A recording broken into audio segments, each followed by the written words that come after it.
They came to conquer Earth, but one human warship made the stars remember forever. But long before the warships, the battles, and the legends written across the void, there was just one quiet boy sitting by a window, watching the rain fall on an empty street. His name was Leo, and he missed her. 2 years ago, Maya had lived 2 houses down. She was the one who always waved first, who laughed too loud at bad jokes, who once stayed up all night with him fixing a broken telescope so they could watch a meteor shower.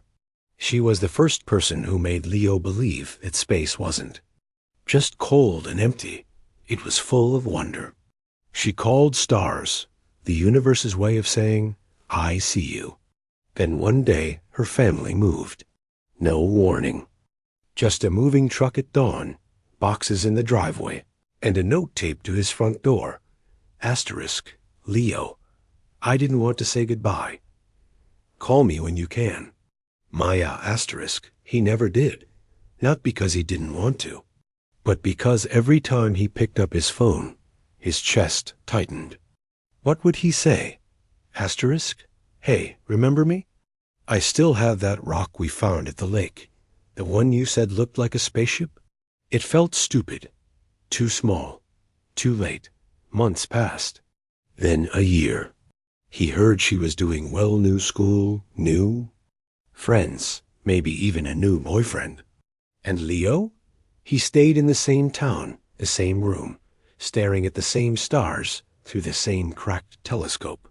Only now, the sky felt quieter, colder. He started writing her letters, not emails, real ones, on paper. He filled notebooks with them, stories about school, about the weather, about how he saw a comet and thought of her. But he never sent a single one. They sat in a shoebox under his bed, like buried treasure no one would ever find. One night, during a school project on deep space signals, Leo learned about echoes, how light and sound could travel for years, even centuries, across space, how a star could die, but its light would still reach us long after. His teacher said, sometimes the past is still speaking. We just have to listen. Leo sat very still. That night, he opened the shoebox. He read every letter. Then he picked up a pen and wrote a new one. Asterisk, dear Maya. Asterisk, asterisk, I never told you this, but the last thing you said to me was, don't forget to look up. I didn't. Every night, even when I felt like no one was looking back, I kept watching. Because you taught me that somewhere out there, someone might be watching too. Maybe even you. Asterisk, asterisk, I don't know if you still think about me, but I think about you. Every time a satellite passes, I wonder if you're seeing it too. If, for 1 second, we're looking at the same point in the sky. If that means we're still connected. Asterisk, asterisk, I'm scared to call. I'm scared you've moved on.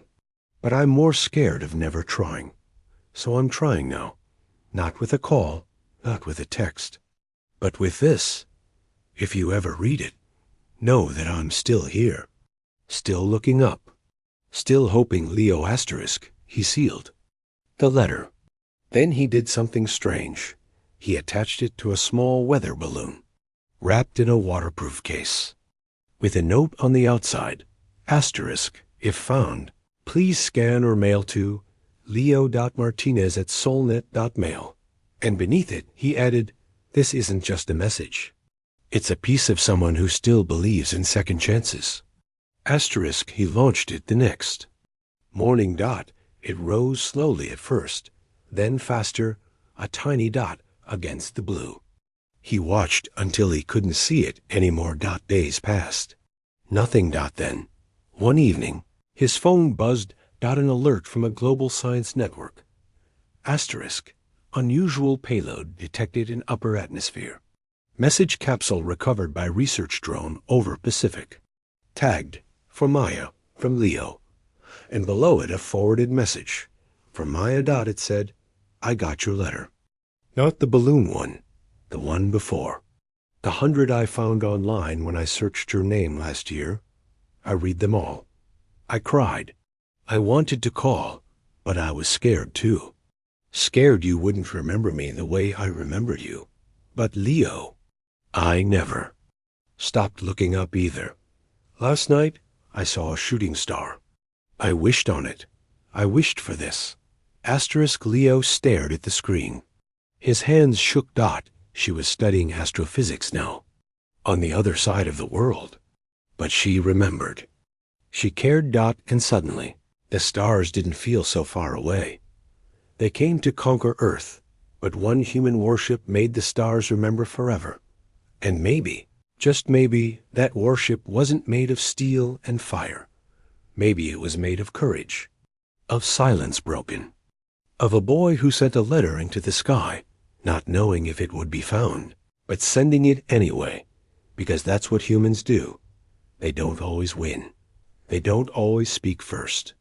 But when they do, when one voice rises from the quiet, when one heart dares to reach across the distance, something incredible happens. Hope echoes, and the stars, at last, lean in to listen. They came to conquer Earth, but one human warship made the stars remember forever. And sometimes, the bravest thing a person can do isn't fighting a war across galaxies, but sending a message into the dark, hoping someone will answer. After Leo sent the balloon, life didn't suddenly change. The sun still rose. School still felt slow. The same old songs played on the radio. But something inside him had shifted. It was small, like a spark in the wind, but it was there. Hope. When Maya's message came, Leo didn't reply right away. He read it over and over, as if the words might disappear.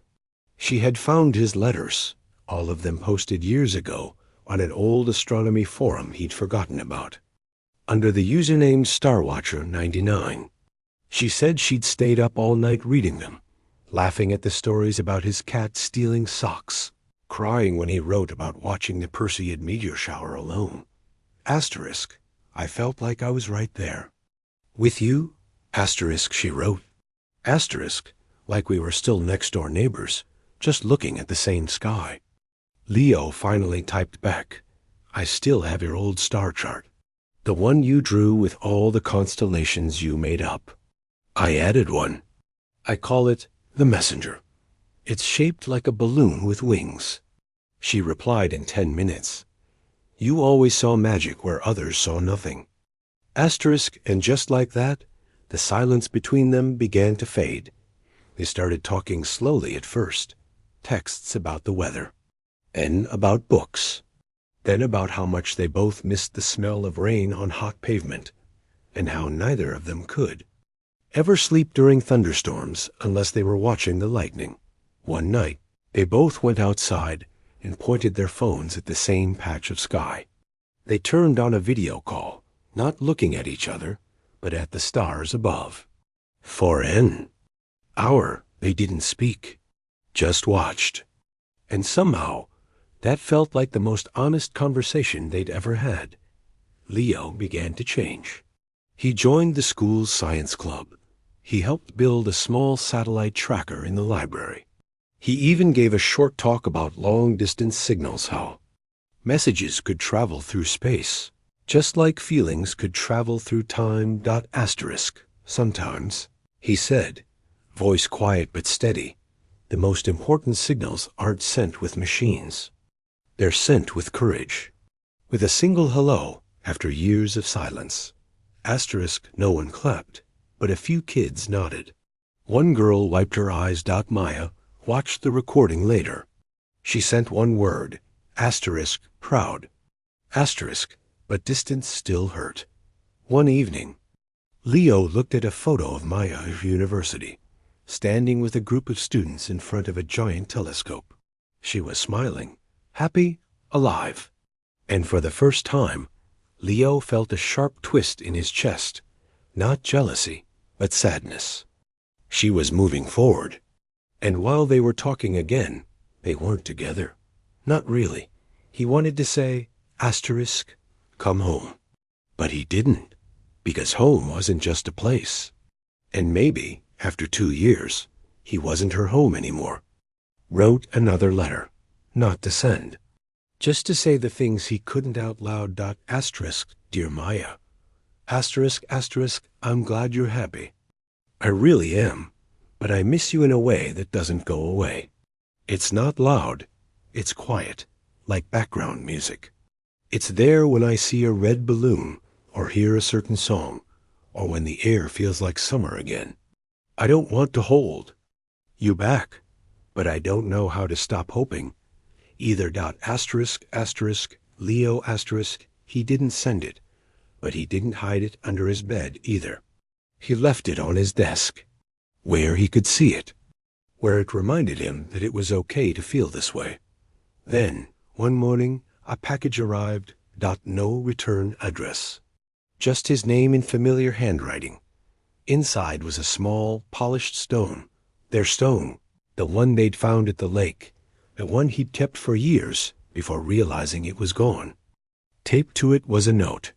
Asterisk, you left this at my door last year. I didn't know what it meant then. Now I do. I'll be home for the solstice. Let's watch the stars together. Maya asterisk Leo sat on the floor, the stone in his hand, and didn't cry. Not at first. Then he did, because sometimes love isn't about grand gestures or saving planets. It's about a rock, a memory, and someone remembering what you once said about spaceships. The days passed like slow breaths. Leo cleaned his telescope. He fixed the cracked lens with glue and patience. He checked the weather forecast every hour. Clear skies. Perfect night. On the evening of the solstice, he set up the telescope in his backyard. He brought 2 chairs, 2 mugs of hot chocolate, one with extra marshmallows. Hers. And then he waited. When Maya walked up the path, she didn't say anything. She just smiled, set her bag down, and sat beside him. They didn't talk much. They didn't need to. They tilted the telescope upward. And as the first stars blinked into view, Leo whispered, "Look, the messenger." Maya leaned her head on his shoulder. "It's beautiful." And in that moment, the distance, the years, they came to conquer Earth. But one human warship made the stars remember forever. And sometimes, the bravest battles aren't fought with weapons, but with words left unsaid, fears left unspoken, and hearts trying to find their way back to each other across time and silence. After the solstice night, things were better. Maya stayed for a week. They walked the old paths, the creek behind the school, the hill where they used to fly kites, the park bench carved with their initials from years ago. They talked more in those 7 days than they had in the 2 years apart.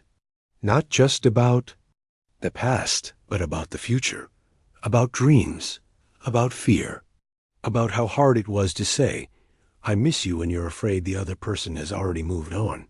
When Maya left again, Leo stood at the bus stop and waved until the dust settled. He didn't cry, but that night he sat on his roof with the telescope, staring at the sky like it might give him answers that it didn't. But slowly, something new began.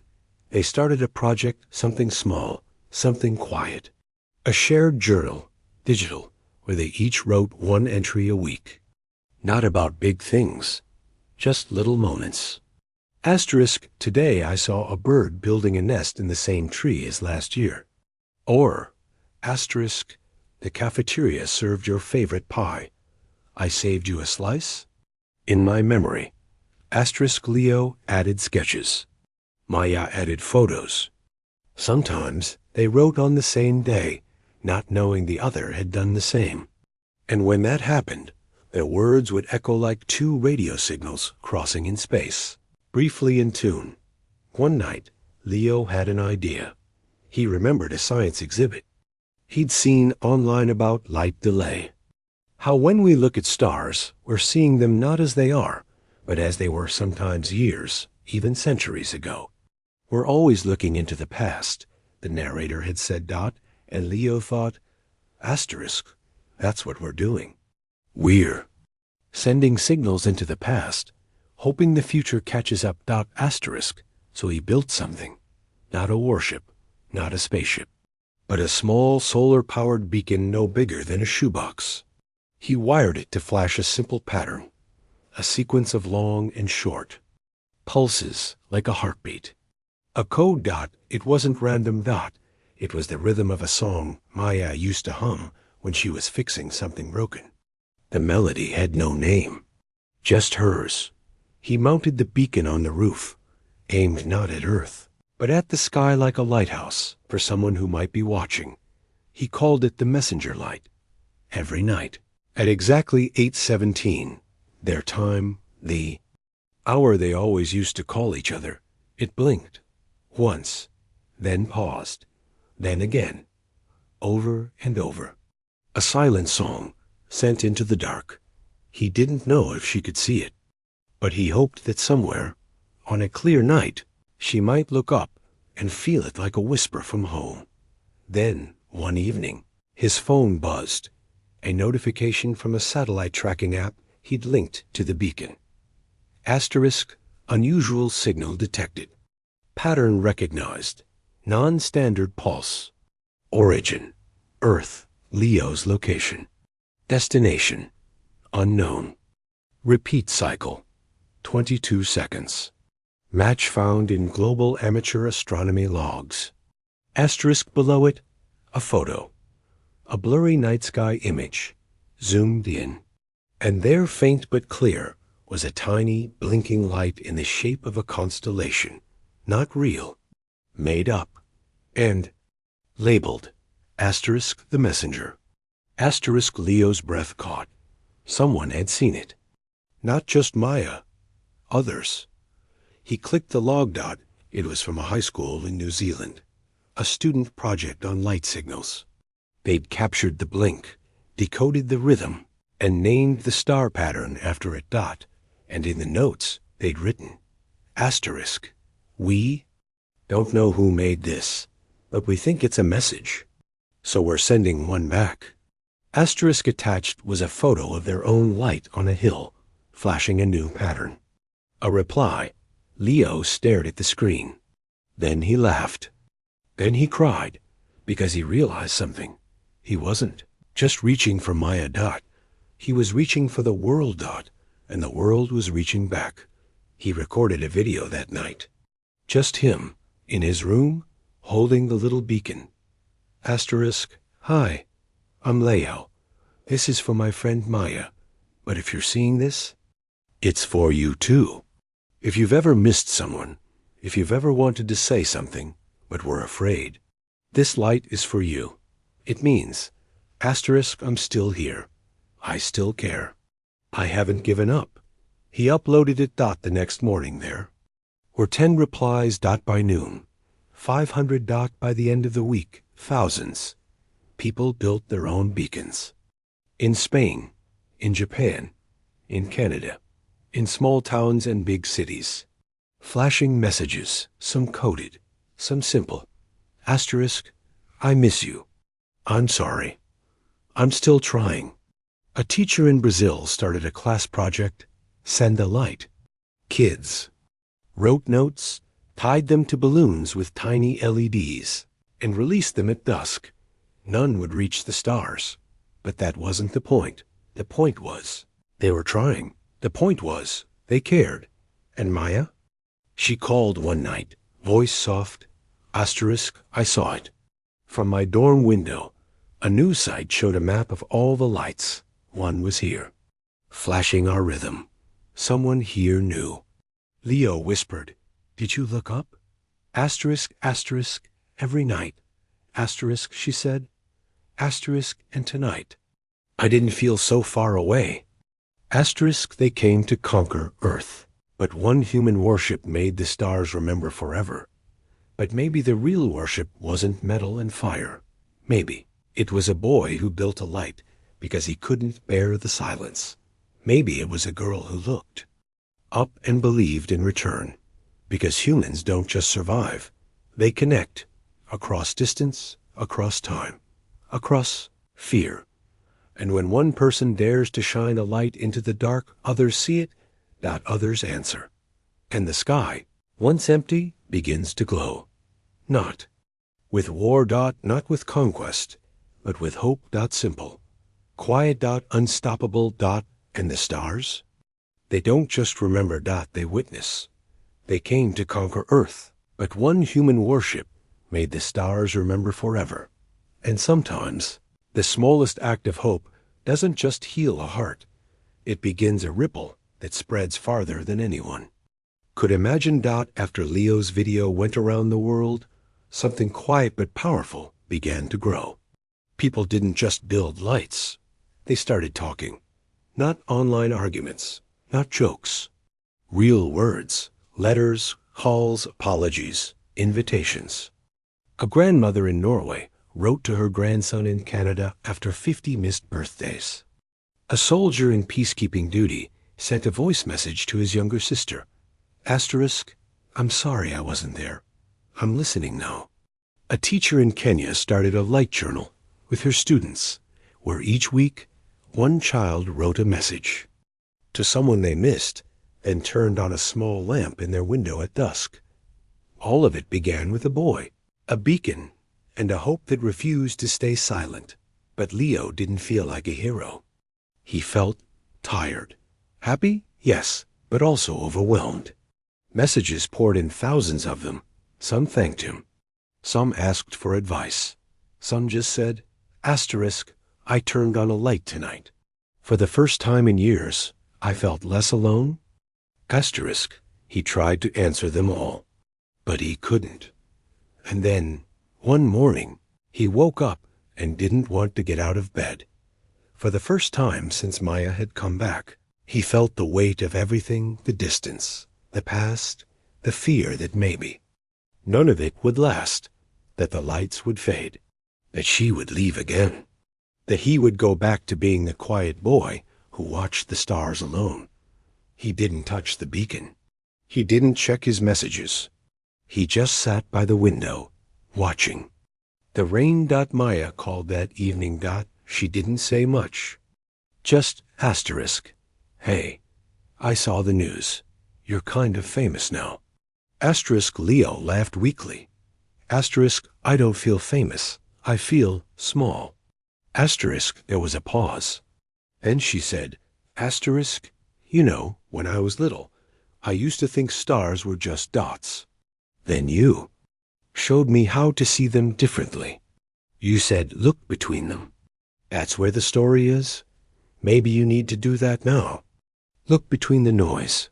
Find your own light again. Asterisk, they talked for an hour, about nothing and everything. And slowly, the weight lifted dot. The next day, Leo did something new. He didn't build another beacon. He didn't post a video. Instead, he printed out 100 blank postcards. On each one, he drew a small star, and beneath it wrote, asterisk, this light is yours. Send it to someone you miss. No return address needed. Just love. Asterisk, he left stacks of them at the library, the cafe, the bus station. No explanation. Just this. Cards dot, and people took them dot. One went to a woman in Ireland, who sent it to her brother in Australia with a single line. Asterisk, I still remember our bike rides. Asterisk, another reached a man in Chile, who taped it to his window with a candle behind it. A girl in Thailand wrote her mother a letter, placed the postcard inside, and floated it down a river during a lantern festival dot. And then something unexpected happened. A signal, weak but clear, was picked up by a deep space research station in Chile, dot, not from Earth dot, but toward it. Scientists were baffled. The signal wasn't language. Not exactly. It was a repeating pulse 22 seconds long. Familiar dot, it matched the rhythm of asterisk, the messenger. Light asterisk dot, but how? Then they realized, years ago, Earth had sent out radio waves, music, TV, voices into space. Some had traveled far, and one, carrying a faint echo of Leo's video shared on a global broadcast, had reached a distant monitoring station. Not human dot, an alien observatory, orbiting a quiet red star 112 light-years away, had detected the pattern.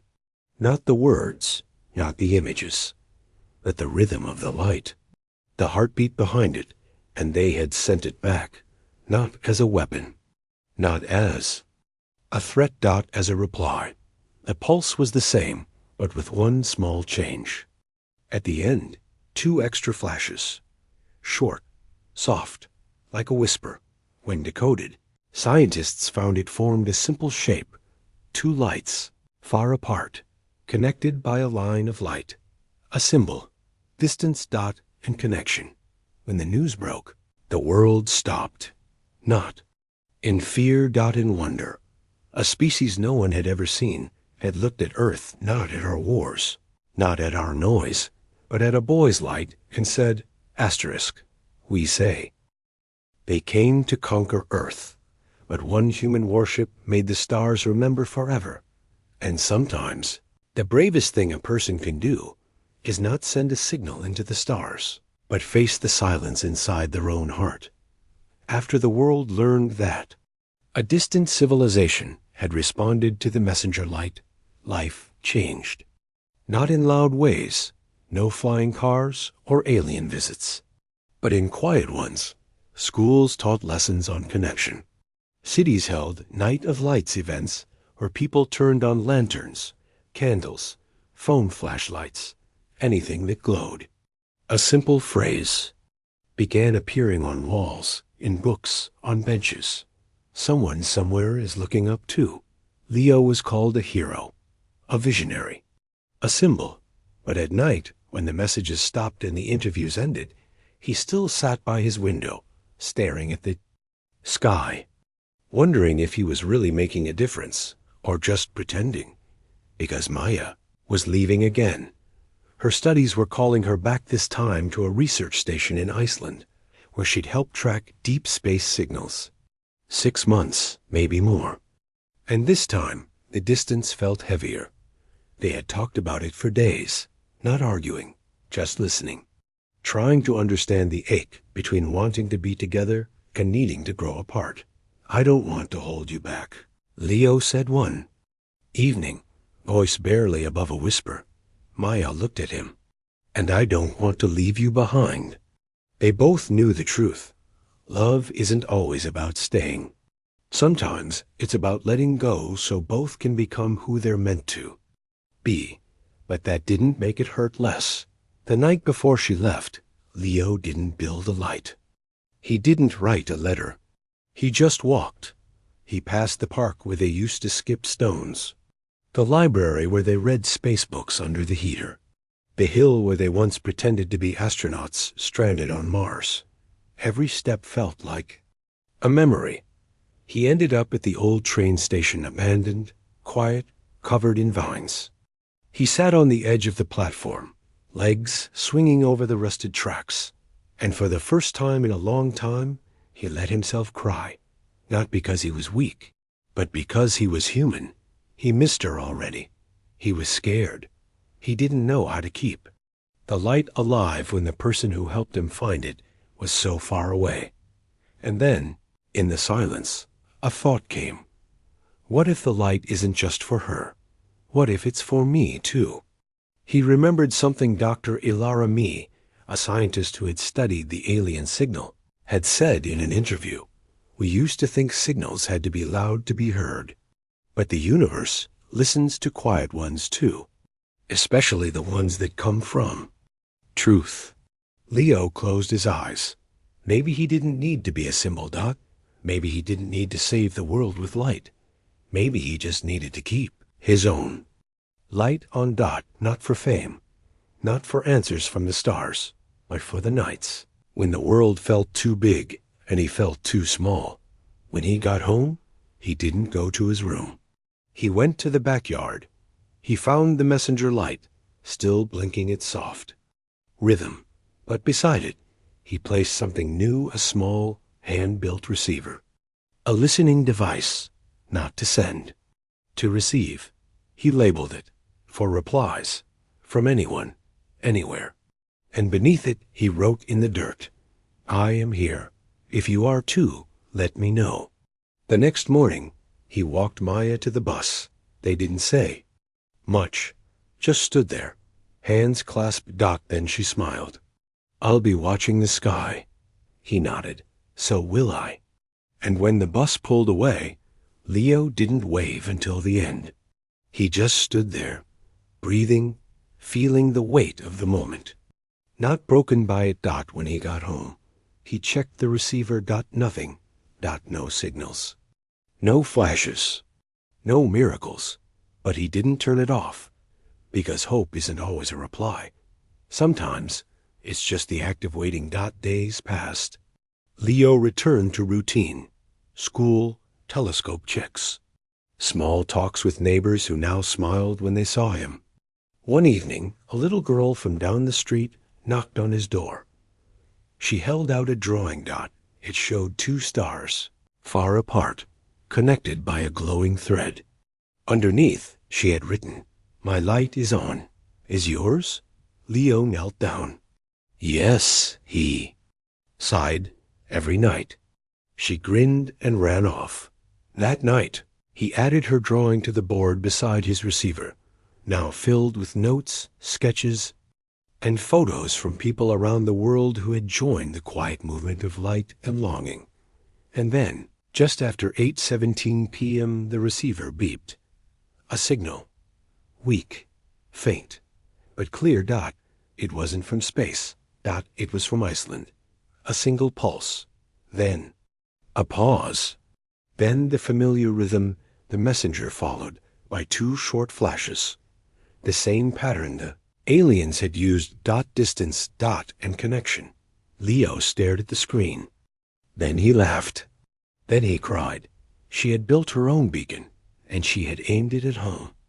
They came to conquer Earth, but one human warship made the stars. Remember forever.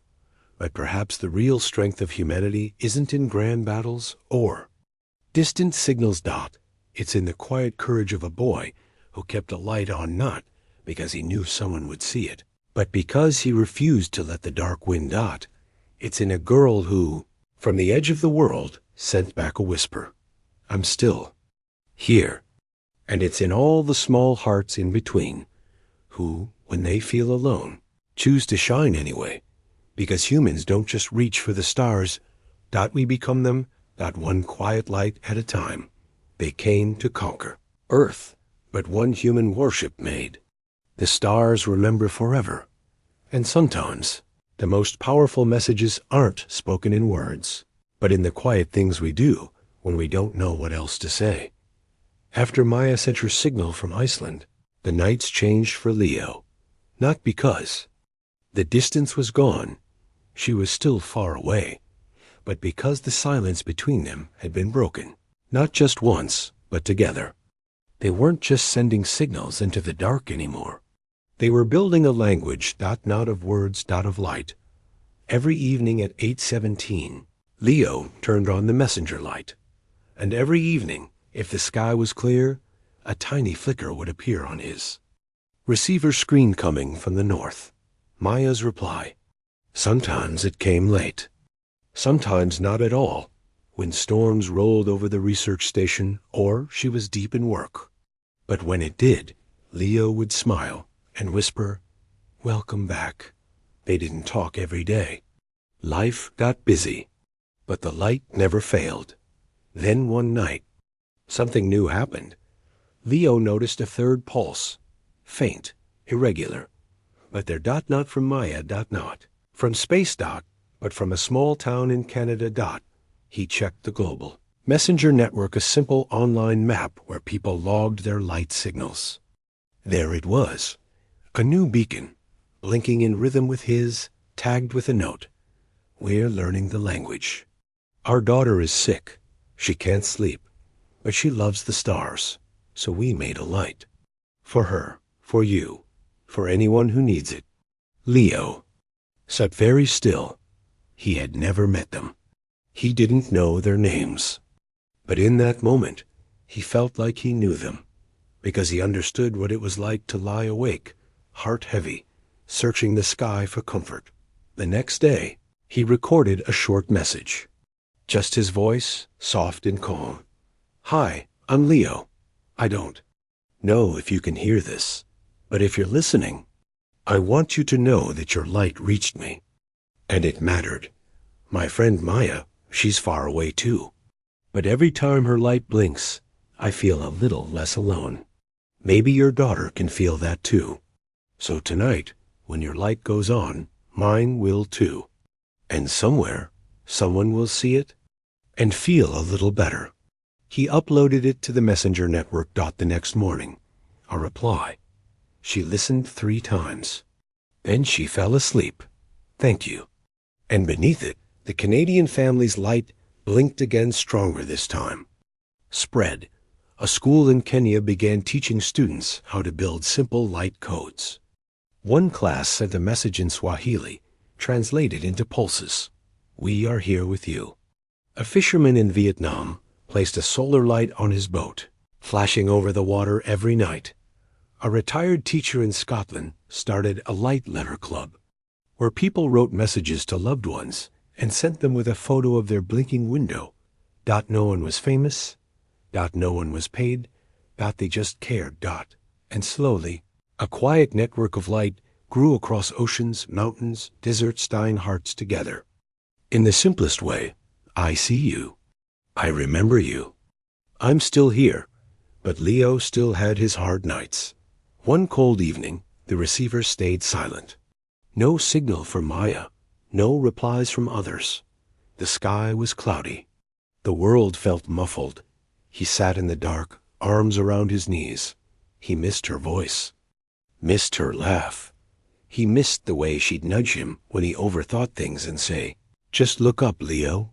The answer's out there." But tonight, the stars were hidden. He almost turned off the beacon. Then his phone buzzed. A notification from the messenger network. New message received. Source, global relay. Origin, 14 locations. Message type, chain pulse. He opened it. On screen, a sequence began to play. A long chain of light pulses passed from one beacon to the next. Like a message traveling across the world. It started in New Zealand, then Australia. Then India. Then Saudi Arabia. Then Greece. France. Ireland. Iceland. And then there it was. A single, soft pattern, the messenger rhythm, followed by 2 short flashes. Distance. Connection. Maya's light. And after it, one more pulse added by someone in Norway, sending the signal onward. Leo watched it again. And again. Tears rolled down his face. It wasn't just Maya saying, "I'm here." It was the world saying, "We're all here." He realized then that he wasn't just part of a story about 2 people reconnecting. He was part of something bigger. A quiet revolution of kindness. A silent war against loneliness. And the weapon? A flashlight. A candle. A heartbeat in light. The next day, Leo did something different. He invited people to join a global night of listening. Not to send. To receive. Turn on your light. He wrote, then turn off your phone. Sit outside. Watch. Wait. If someone replies, great. If not, that's okay too. Just know, you're not alone in the quiet. On the chosen.